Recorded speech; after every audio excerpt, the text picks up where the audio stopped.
चलिए, इसमें सामने आपको क्वेश्चन देखने को मिला है, list any 4 steps involve the sexual reproduction. कौन से स्टेप्स हमें देखने को मिलता है? तो formation of male and female gamete, sexual reproduction की बात कर रहे हैं, ठीक है। Transfer male gamete to female gamete, हमेशा आप याद रखना कि मेल गैमेट ही जो होता है वो क्या होता है, मोटाइल कंडीशन होता है, जबकि फीमेल गैमेट जो होता है वो नॉन मोटाइल कंडीशन के अंदर प्रेजेंट होता है। Fusion of gamete resulting the zygote formation, जब मेल और फीमेल गैमेट फ्यूज होते हैं तो जाइगोट का फॉर्मेशन होता है। इस प्रोसेस में जो इन्वॉल्व होती है उसे कहते हैं फर्टिलाइजेशन। और जब जाइगोट आगे जाके ग्रोथ करता है तो यहाँ पर नए ऑर्गेन्स ग्रोथ होते हैं। सेक्सुअल रिप्रोडक्शन के अंदर कौन सी प्रोसेस होती है, उसका नाम है मियोसिस। जबकि ग्रोथ की बात करते हैं तो उसमें होती है माइटोसिस। अब अगला बोला है write to advantage of the sexual reproduction. तो इसमें जैसे हमने पढ़ा था, क्या कहते हैं आपका उसमें कि भाई सेक्सुअल रिप्रोडक्शन करने पर क्या एडवांटेज में देखने मिलते हैं। तो पहला तो आपको कहता है सर्वाइवल कंडीशन मिलती है, नए जेनेटिक कैरेक्टर डेवलप होते हैं और नई स्पीसीज हमें देखने को मिलती है। नेक्स्ट क्वेश्चन देखिए, what provide nutrition to human sperms. कौन आपके स्पर्म्स को न्यूट्रिशन देने का काम करता है? तो होता है सेमिनल वेसिकल्स। सेकंड बोला है mention the chromosomes pair present in the zygote determine to sex of female child and male child. अगर फीमेल चाइल्ड होगा तो बनेगा 22 प्लस XX, और अगर मेल चाइल्ड होगा तो बनेगा 22 प्लस XY। और अगर फाइनल प्रोडक्ट की बात करी जाए तो मेल में डिटरमाइन होता है XX और फीमेल में डिटरमाइन होता है XX और मेल में डिटरमाइन होता है XY। और यहाँ पर जो सेम क्रोमोसोम्स होते हैं उन्हें हम कहते हैं ऑटोसोम्स, और जो क्रोमोसोम डिफरेंट होते हैं उसे कहते हैं हेट्रोसोम्स। ओके, मतलब कि आपकी बॉडी के अंदर 23 पेयर ऑफ क्रोमोसोम्स प्रेजेंट होते हैं। 23 पेयर ऑफ क्रोमोसोम्स में से 22 क्रोमोसोम्स जो होते हैं वो सेम होते हैं, जिसे हम ऑटोसोम्स की कैटेगरी में रखते हैं, जो मेल और फीमेल में सेम होते हैं। जबकि लास्ट वाला जो क्रोमोसोम्स होता है उसे डिफरेंट क्रोमोसोम्स की कैटेगरी के अंदर रखते हैं, because they are produce the male on female child. Okay, चलिए क्लास, एक क्वेश्चन दिया व्हाट इज द पॉलिनाइजेशन। तो पॉलिनाइजेशन क्या होता है, जब पॉलिन ग्रेन्स ट्रांसफर होते हैं एंथर से स्टिग्मा में तो उसे हम क्या कहते हैं, पॉलिनाइजेशन कहते हैं। And draw the longitudinal section of the female reproductive part of the diagram. तो यही ध्यान रखना है कि यही ऊपर वाला पार्ट था जहाँ पे आपसे क्वेश्चन के नाम पूछे गए थे। तो हो सकता है वो आपको क्या कहते हैं डायग्राम देके आपसे नाम पूछे गए, या हो सकता है वो आपको डायग्राम बनाने को ही मेंशन करते हैं। अब आइए जरा इसके नीचे एक और इसी तरीके का डायग्राम दिया हुआ है। डायग्राम में भी आपसे क्वेश्चन पूछे गए हैं कि भाई ए पार्ट किस बात को शो कर रहा है, बी पार्ट किस बात को शो कर रहा है, सी पार्ट किस बात को शो कर रहा है। तो यहाँ पर ये चीज़ें याद रखना, ये जितने भी मैंने आपको डायग्राम शो किए गए सारे डायग्राम अच्छे से मेमोराइज कर लेना, क्योंकि इनसे नेम बनाने को आसानी से आ सकते हैं। चलिए अगला जाइए कि how do sexually transmitted disease spread the one. ये तो बहुत सिंपल सा बेसिक सा है। ये क्वेश्चन अच्छा है, what is the placenta. Placenta से क्वेश्चन पेपर डेफिनेटली देखा भी गया कि आता ही आता है। तो प्लेसेंटा की बात करी जाए तो व्हाट इज द प्लेसेंटा।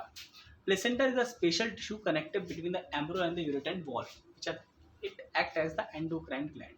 पहले तो बताता हूँ प्लेसेंटा एक्चुअली होता क्या है। जब एम्ब्रियो डेवलप होता है तो एम्ब्रियो को चारों तरफ से कवरिंग करने का काम जो होता है वो प्लेसेंटा के थ्रू किया जाता है। ये प्लेसेंटा जो होता है वो उसको सारे के सारे सब्सटेंस को, सिलेक्टेड सब्सटेंस को ट्रांसफर करने का काम करेगा। किसको? एम्ब्रियो को। जितने भी एंटीजेंस होंगे उन सबको ब्लॉक करेगा, जो नरिशमेंट होता है वो सब देने का काम करेगा, और जो एम्ब्रियो से एक्सक्रीटरी मतलब कि जो भी एक्सक्रीटरी सब्सटेंस होंगे उन सबको बॉडी से रिमूव करेगा। ये सब आपको सामने इसका फंक्शन देखे दें, जो मैंने आपको बताया सेम दैट है, और फिर ज़्यादा डिफरेंट नहीं है, ठीक है। ये इसके कुछ मैंने क्वेश्चंस बनाए हैं, इनको जरूर देखना। Right the function of the each of the following part of the human reproductive system. Ovary का क्या फंक्शन है, यूट्रस का क्या फंक्शन है, फैलोपियन ट्यूब का क्या फंक्शन है, और right the structure and function of the placenta. ये जो क्वेश्चन मैंने आपको सामने दिया हुआ है, ये क्वेश्चन 5 मार्क्स का आएगा, अगर आएगा तो। ये क्वेश्चन नंबर आता है 5 मार्क्स का, क्योंकि 3 मार्क्स का तो ये सारे पॉइंट्स हो गए 1 नंबर 1 एक नंबर के, और 2 नंबर के ये प्लेसेंटा के फंक्शन के ऊपर आता है। इसके नीचे देखते हैं एक और कौन सा क्वेश्चन हमारा बचा हुआ है। Describe the prostate gland seminal vesicle in human reproductive part. तो ऑब्वियसली जी बात है, ये ऑलरेडी डिस्कस कर चुके हैं क्या क्या होता है। How does the surgical remove unwanted pregnancies to miss one. Surgical remove the unwanted pregnancy can you misuse the female illegal sex selected by the abnormal girl child. इसको मैं बता देता हूँ एक्चुअल में क्या होता है। ये ज़्यादातर केसेस में देखा गया है कि जैसे मान के चलते हैं कि आज भी कहीं कहीं जगह पे ये इस प्रथा को बहुत लागू किया गया है कि अगर किसी की लड़की है तो वो उस लड़की को क्या करते हैं, डिस्ट्रॉय कर देते हैं, मतलब कि ख़त्म कर देते हैं। इसको यूज़ करा जाता है क्या करने का, सर्जिकल मेथड। इस सर्जिकल मेथड का मोस्टली इस जगह बहुत यूज़ है कि हाँ भाई क्या कहते हैं, तभी आपने देखा होगा जहाँ पर आप अल्ट्रासाउंड कराने जाते हो वहाँ लिखा जाता है कि हम सेक्स डिटरमाइन करने का काम नहीं करते, मतलब कि लिंग निर्धारण करने का, मतलब कि लड़का है लड़की है ये बताने का काम नहीं होता है।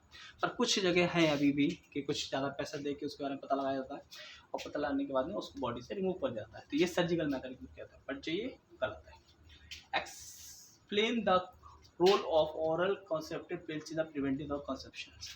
तो इसको ज़रा समझिए, एक्चुअल में ये भी आपका मेडिकल का आता है, क्योंकि इसमें जो मेथड्स होते हैं टाइप के होते हैं।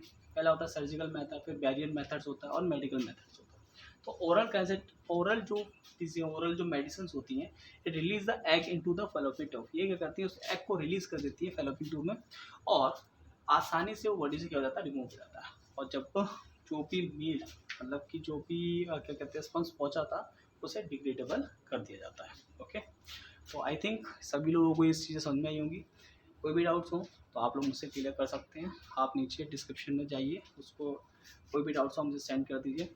और एक चीज़ और, अभी तक मैंने जितनी वीडियोस डाली मैंने किसी वीडियोस में ये नहीं बोला कि आप मेरे चैनल को सब्सक्राइब कीजिए, बेल आइकन के बटन को दबाइए, और आज मैं कहूँगा कि आप मेरे चैनल को सब्सक्राइब कीजिए। इसी तरीके की आपको वीडियोस आगे जाकर और देखने को मिलेंगी।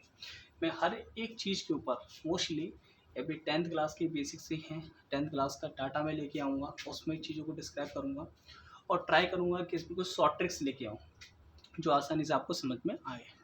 यहीं पर मैं 11th और 12th के बायोलॉजी का एक नया सेक्शन वो लेके आऊँगा, तो आप प्लीज़ इस क्या कहते हैं चैनल को आगे बढ़ाने में हेल्प कीजिए मेरी, ताकि आप और मैं दोनों लोग मिलकर आगे ग्रोथ कर सकें। Okay, thank you.